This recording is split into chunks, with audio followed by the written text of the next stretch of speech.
Bakit nga ba nangingilo ang ngipin pagkatapos kumain ng hilaw na mangga? Nakaranas ka rin ba ng ganito? Ang dahilan ay ang natural na acid na taglay ng hilaw na mangga.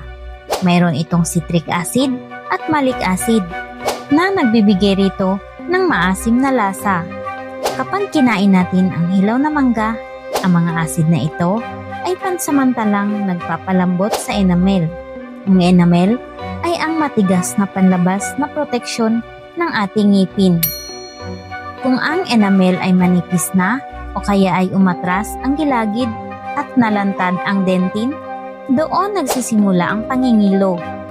Ang dentin ay may napakaraming maliliit na tubules na konektado sa nerve ng ngipin. Ayon sa hydrodynamic theory, kapag naapektuhan ng acid ang dentin, gumagalaw ang likido sa loob ng mga tubules.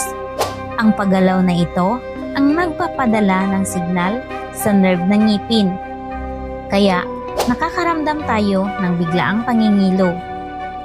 Mas madalas itong maranasan ng mga taong may sensitive teeth, manipis na enamel, umatras na gilagid o may maliit na cavity. Kapag kumain ng hilaw na mangga, banlawan mo na ang iyong bibig ng tubig at huwag agad magsipilyo. Maghintay ng mga 30 minuto bago magsipilyo upang makabawi ang enamel.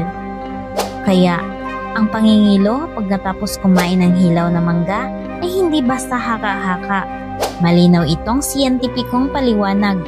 At kung madalas mangilo ang iyong ngipin, kahit sa malamig, mainit, o matatamis na pagkain, mas mabuting magpatingin sa dentista. Follow para sa mas marami pang nakakatuwang science fact na madaling maintindihan. Bye-bye!